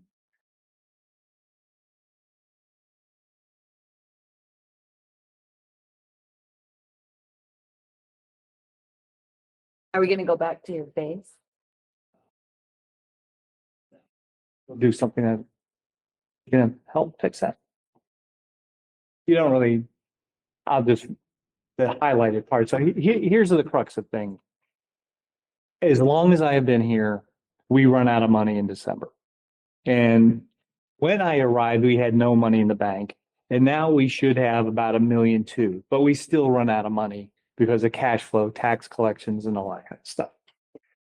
And we had for a long time a lot of FEMA money coming in, waiting to get spent. Then we had ARPA, the COVID money coming in to get spent, and all of that is gone, and it's exposed the true lack of funding. And it makes it so that we have money on paper, but we're always borrowing it to put it over here and putting it back. Probably 6 or 7 years ago, well, in 2014, I said we need to establish a reserve fund that doesn't have a purpose. It's like the rainy day fund because we need to have money set aside. And the town voted to do that, and we established that fund. I then went to our accounting department and I said, like, all of the money comes into the general fund, and then they do accounting magic to move it to different accounts, but all the money is still in the same bank account. I said, I don't want that. I want separate physical bank accounts for a reserve fund, or a capital fund, and a general fund, because I want you to be able to tell me I can go to the bank that day and write that check. Because they say, oh, there's 500,000 in the account. I said, okay, let's go write a check for 500. Oh, we can't do that. We borrowed the general fund because we got whatever going on. So I take full responsibility for it. It has been impossible for anybody to explain it to me until Natalia got here. And Natalia and I have gone through everything. It's been a great learning experience for her and for me. And it really came down to how we manage and track project budgeting. And it was all done, but it was kind of all just thrown in a big bucket. You got to pull papers out to find the ones you want. So she's been working on redoing that. And what it all comes down to is in 2010, the town found out they owned that stone dam. And that was news. They didn't think it was theirs. They got all freaked out because they said it wasn't in very good shape. So they started spending money on engineers, and there was they wanted to cut a 12-foot notch out of the dam to bring it down to reduce the hazard. Then they put a pipe going over. So all this money was getting spent. Then I show up. I see the pipe for a few weeks, and Irene comes along and they knock it all over. Then for the next 10 years, all kinds of stuff is going on. This is the select board minutes from the 7th, July 24th, 2012, and it's item number 6. And it says, consider awarding dredging, consider award for designing for dredging and gate repair. Marsh said that Kingsbury was a low bidder at $999,000 to complete the work related to dredging the area near the dam and repairing the gate. He said last March, the voters approved $1 million bond. Half of those funds have already been spent to replenish the money that was spent without having any money. He said half those funds have already been spent. If awarded, the town will have to use the $1 million bond funding to complete this portion of the dam repair rather than replenish the capital funds it used thus far. So take that little piece of information, and the thinking was there was money in the bank.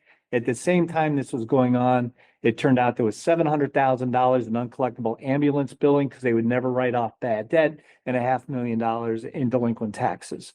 So again, in the books, there was money, but in the bank, there was not. So because we never came up with a way, one way or the other, to pay for that $500,000, we have always been $500,000 in the hole. So, and the budgets have gone up. So we were in the hole when the budget was $4 million. We're in the hole when the budget is $7 million. So what does all that mean? If we want fiscal stability, my suggestion is that we put a bond question on the ballot this year that does 3 things. It assigns, I think the number is $550,000 to reimburse for the expenses that were incurred on the dam. And they're all capital expenses. They all have a 30+ year life, so there's nothing out of line for that. $200,000 to finish the skate park, and $750,000 for road construction, primarily Central and Turkey streets. So again, bonding, getting the authorization doesn't cost money. When you bond, it does. So my expectation would be advocate for it. If it passes in March, we take the funds, we replenish our bank accounts, then we'll have $1.2 million, $1.3 million in the bank at all the times. That should eliminate the need for a tax anticipation bond, which I think this year is $80,000 in interest with interest rates spiked up. We used to not have to use that. Now we do. And the other thing it will do is, as far as capital planning goes, there's 2 components. There's the 5-year capital plan that I gave you a copy of that you see in your budget. It's like, let's put 50,000 for here, and we want to buy a fire truck, and we want to buy a dump truck. That just shows banks in the community that we put some thought into our bigger expenses, so that this is what we need. But then there's the broader capital budgeting, our infrastructure improvements, sidewalks, drainage, all of that kind of stuff. We didn't have any money in the bank. We had some pretty bad infrastructure. Not that there hadn't been money spent in the past. There had been some pretty big projects right before I got here, but we still had a lot of work to do. We bonded year after year to do all the work that we did. We're still in a pretty strong financial position. It's not like we're over leveraged, but we haven't really done any bonding for the last couple of years, and you haven't seen a whole lot of work getting done either. We've been doing some engineering, things like that. If we get more aggressive at putting money aside, and that's again, like the budget this year is showing 250,000 total going into reserves and capital. I would suggest that over time that number gets to $500,000 a year. And if you get $3.5 million in the bank, then you can start going to bid on road projects, maybe have to bond a little, maybe borrow when the interest rates are 2.5%, bond when they're 6%, don't bond. And there's the argument that when you save and then build, all the people who contributed to the saving don't get the benefit of what's built because they all moved or died. If you bond, people pay every year for using the roads and the sidewalks and that kind of stuff. But you can only get yourself so far into debt, and there are fixed costs in the budget. You can't choose to reduce your debt payments by 10%. So in the whole big picture of things and kind of in the expectation of whatever happens next is doing this puts us in a very strong financial position. If the town wants to do the road projects that, we have designed so far, the new person won't have to go and get the authorization. They'll just have to manage the project. And frankly, it's a personal thing for me with the skate park. I know there's not, huge support in town, but I look at that as being when I got here 15 years ago, kind of a flop house in the building and all overgrown, all kinds of junk. We did the brownfields cleanup. We didn't get a $500,000 grant to do the whole thing, but nobody is going to look back at that in 10 or 20 years saying, what did they do that for? It's going to be a nice park. The half of thing there now, people who do those kind of things think it's cool. We're this close. We already got a $25,000 grant to put towards the second. We've already put 40,000 in for the second side of it there. So it just seemed a shame to me to sit there and look at the big pile of dirt that didn't get done. So I'll throw it out there. The community is not yelling for a skate park the way they were saying we need pickleball courts. So to me, it just needs, and we have the pickleball courts anyway, thanks to the hard work and sweat equity of the rec department. But doing those things set everything up, and the boards and the manager that comes next can make the decisions on whether or not how they want to fund things in the future. But having the money makes that so much easier than seeing the need, and nobody stops talking about the roads. But when you don't have the money and you just keep getting into debt, that's not a good thing. And really, it would be leaving it up to the people. Like, this is just, it's gonna be on the ballot, but people would be voting whether they want it. Right. So, I mean, I support this idea. When does this need to be decided today? We have 2 more meetings. Okay. We have to vote on the warning on the 28th. On the 20th. Okay. Statutorily, That when we go to the welcome center no. before that? The Welcome Center, so town meeting is on March 3rd. Yep. The night before March 2nd is the thing where you go to have the public information. Oh, okay. Good. That's my birthday. That's why we did it. Good. Good. That's What day good. of the week is that? Monday night, and then Tuesday is for the meeting. So we will discuss final parts of the budget. It's when Okay. it gets down to it, say, well, okay, and I can't see any meaningful change. Whatever you want to do with Kevin's budget and stuff like that, but so far no one has said, oh my gosh, what are we going to do? And we are looking at a 9.5% tax increase, or 9%, something like that. And I haven't heard from what the school is going to do. So I'm not saying it's all easy, Very. but Kevin makes a fair point about the part of the budget. That side is, Yeah. the reason that has gone down is because he has got so much grant money. He has been able to replenish a lot of that expensive equipment with grants. So we have all benefited from that. And we'll work out the stuff in between. I think that what you just proposed is a good idea. I'm only one person, but it leaves it up to the people, the voters, and it would be nice to just not feel so behind. Like every year, and now you're leaving and we're gonna get a new town manager and it's gonna be a little shift, and it would just be nice to feel a little more stable. It'd be nice if there were a few consistent years that don't have. Yeah, like big explosions. Yeah, but no pandemics, no Yeah, events. And as we talked the other night, I don't see a big relief. Well, I think in 10 years, there's going to be a structural change. Everything that Kevin was saying about the fire departments and the expense and the availability of people. Nobody wants to do shared services because it'll save you money. I don't even know that it will. yeah, But they do want to share services when they can't find people. When they can't buy a fire truck for 3 years. And the same thing will happen with the highway departments and the police departments and things like that. You lose that autonomy. And what I have seen with the Mount Scottney Hospital, in the 15 years that I've been here, the way people, I was born in that hospital. They had to carry me up and down the stairs when I was on Main Street, like all these cool old stories about your own hospital.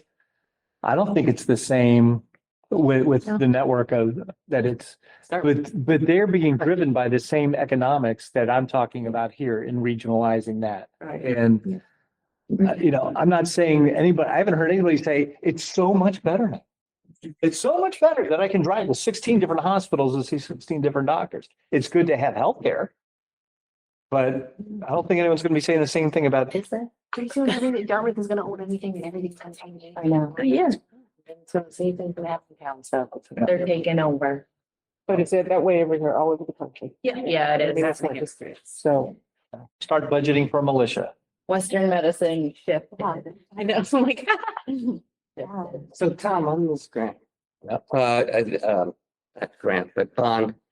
So $1.5 million bond, that would be amortized over how many years? 20. And interest rates are going to fluctuate through that, right? So, 89,000 a year per million. okay, Like the cheapest we've ever done it is for low 70s, like when it was 2.2%. right. If you took today's rate, I think I did that at 5.5%, it comes to roughly, 90,000. So we're looking at 120,000, 130,000 a year amortized that to be in the budget. And the way it works, I would think, construction anyway, you have the authorization, so you can go to bid. You go to bid, it gets awarded within a year. The project gets completed, and then within a year, you got another year before you pay the bond. Right. So you got time to plan the impact on the budget. Right, it's like 22 years by the time you're actually in the midst of it, paying it down. And what we would do, both water, sewer, and the general fund, we would bond, we'd say, okay, that's 80,000 new coming into the budget, but particularly in water and sewer, if we were putting 120,000 a year into each capital, we would drop that to 50. And then bring it up to 60, then to 75, so that you'd have the peak with the bond payment coming in, drop the capital contributions because they had healthy capital funds already, and then feather the capital contributions back in to get back to where you were. I think if, as long as there's a commitment that say 250,000 is the minimum, and you got it to 300, 350, 400,000, you could scale that back to 250 again, and then absorb the debt payments and then, go that way. So it's not a big hit all at once. What do you think the condition of the dam is long-term during that 22 years? Are we going to be spending money on it again, or you think they actually fixed it? Ask me, and not an engineer. Well, you're the one who's. No, having lived through it, Right. it's going nowhere. You think they really redid it this time and where it should be done? There is the regulations. I won't get into a whole thing about it, but for the 100-year flood, roughly speaking, that's Irene. Then they talk about surviving the 500-year flood. Right. That would be like 30 feet of water coming over the top of the dam. Mhm. It doesn't matter if the dam's there or not. Like it would be statistically insignificant if the dam went away because there's so much water. Right. So the last project we did is they drilled down through all the stone. That was just dry laid stone. They drilled down through it all and then poured some kind of super bonding cement to bind all of the stones together. Okay. So that was done. It was dredged out. We exercised the gate a few times. It really doesn't make that big a difference. And the stake gets all bent out of shape every time you do it. So we haven't done that for a while. But the stones will stay there. If anything were to damage that dam, there's going to be so many other problems that dams. That's what you say. Yeah, Armageddon's here, so it won't matter. Okay, good to know. So again, the other bond suggestion I have is $500,000 bond for a fire ladder truck. So that should something like this come along, there's money to buy it. You mean putting that on the ballot as well? Okay. And what I would hope is if the bond passes to put the money back into the capital reserve, You wouldn't have to use all of it, or if you did, not very much of it, because we'd have enough. I think there's 400 and some odd thousand in the capital reserve right now. That we could just spend that to buy the truck. But like Kevin said, it's 2 point something to buy a new one. He found one that was pretty inexpensive.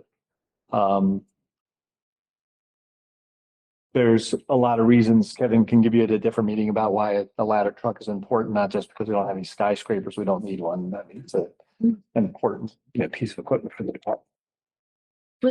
Were we in talks with any other neighboring towns to kind of divvy up the cost of a ladder truck? Is that even a thing anymore, or was it?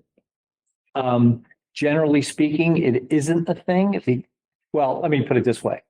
Officially doing it, the regionalization thing isn't a thing. It will become a thing, quite sure.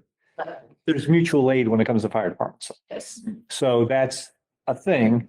That's we're going to support our brethren kind of thing. Okay. And I have reached out to Brandon down in Weathersfield because their truck ran off the road a couple of months ago. They're taking kids to a senior photo op or something. God, really? Yeah. Kind of something happened. Anyway, went down a hill. Long story short, I said we should at least broach the idea of talking about jointly buying one before we both go out and buy one. Yeah. And wonder why we did that. So they're still figuring out whether or not theirs is fixable. So. But you're pursuing other alternatives because that's what you do. Yes. The conversations are much more willing these days. I agree. The mutual aid concept is getting to a point where it really only works as if the word mutual is fulfilled. So somebody's providing a higher level of service, and the towns that we're going to work with can't reciprocate from where it is, and it's not mutual anymore. It's unequal. And I think that's definitely a concern, and that's where the regional things might be a way to replace it. But right now, there isn't any other local towns that have a fire truck for us, or does Heartland have one?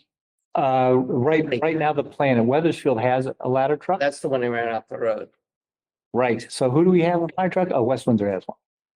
West Windsor has A small old one. Yeah. But Hartford can get down here pretty quickly. I mean, and that's kind of good. Hartford, Lebanon, there are ladder trucks around here. And it's certainly not an ideal situation, but a one would get here. They just factor that into their firefighting strategy, depending on where it is. The other, to your mutual aid point, Kevin didn't bring it up, but when we were going through his numbers, it used to be about 30 times a year we would be called for mutual aid in another town. Last year it was 90. Which is a reflection of the volunteer departments and the pay departments not having all the staff. And I think that's the thing that's driving it. They all want to have their own department, but none of them want to be in a situation where they can't adequately respond. And that need, because they just can't get the bodies, is I think what driving. And that's where I'm saying the mutual is not mutual. Right, and it doesn't reflect them in the financials here, but we are supporting those towns in our fire budget. Right. So that's where Natalia and Kevin and Melissa are bringing their various expertise to. If you only look at the numbers, you don't see what the public service value is. Right. And if you're so focused on public service, how can you put a price on a person's life, right? So get together and they figure that out. I just want all the prices to be equal. More for us and less for We can live here though. Are we ready to go on to certificate of mileage? I am, as long as everybody, I would say, read this stuff. I mean, there's going to be votes coming up. So that's a big concept. here now. Thank you for, no, he said by the end of something. Thank you for making this digestible for us to be able to verbalize. Someday I'll have Natalia come. No, I would really. I don't know how many of you have met her or not. She's quiet, but the simplicity that she was able to explain how project management works. It really was like a light bulb going off. And I looked at her with a blank look on my face. Look, it's going to take me some time. Because I've asked this question until I'm blue in the face. Anyway, so, and it's really, with Ron passing away a year ago, like she really had to hit the ground running. And it's done a lot to get her up to speed on municipal finances. Her whole background had been in private sector. So it's okay. Certificate of mileage. Annual exercise. The state says fill this form out and we get a grant every year, 110, 120,000 in the highway department. It's not a grant that's competitive. It's just however many miles of road you get, you're going to get some money. So this is just a confirmation that we didn't add roads or take away roads or things like that. Comes up every so often. It's like class 4 roads. I didn't think we had class 4 roads. Pond Road, a class 4 road. No, it's class 3 road. Well, I can't drive it. It should be class 4. Just so you know, the 2 class 4 roads that are on this sheet are little asterisks. They're really class 3 roads, but we don't maintain them well enough. So they're like class 4 roads, but they're the road to go into the sewer plant. And they're the road that goes down the hill to the pump stations, pump house road. Oh. Okay.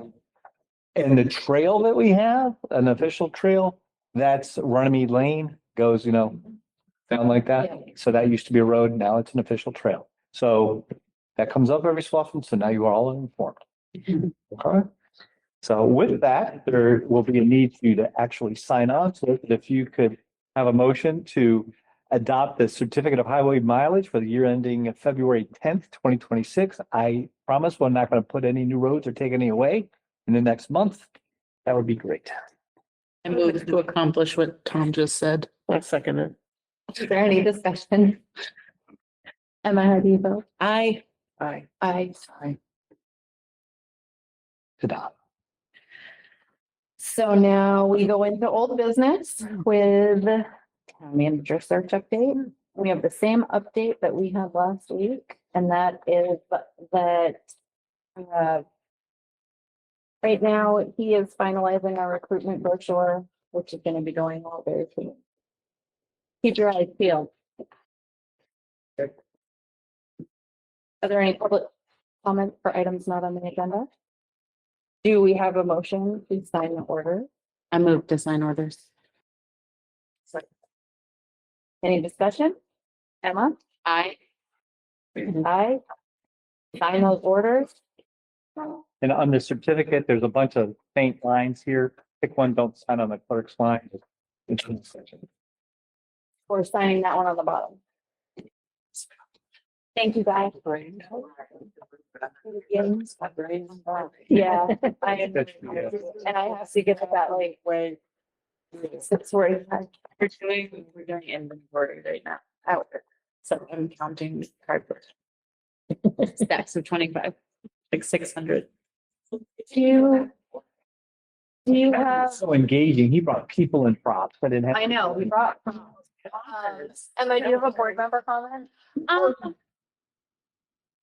Not particular, besides thank you to the budget committee and thank you to Chief McAllister for a really spirited and extremely informative and rather passionate discussion about what his department needs. And every budget season I find easier and far more confusing. And I appreciate the work that the town does to verbalize what they need for us. And that's what I want to say. And also thank you. Okay, Jeffrey? I would just like to promote the senior events that happened this past week. I think we had a good turnout, and I think the rec center is really helping seniors feel welcome. One of them is a senior walk Yes. Yeah, every Friday. Yes. Is it noon to From one? 1 to 1. Mhm. yeah. And there is a senior lunch Yeah. Every 2 twice weeks. a Yeah. month Yeah. through March. And that's all. I heard there were 24 people that came to the walk. Yeah, And that was the first one, so it's only gonna grow. Yeah, so I really appreciate the effort that went into that. Really great. I don't have anything except thank you for budget committee. Mary. I don't really have anything. Just the same thing you I know. guys said. Okay.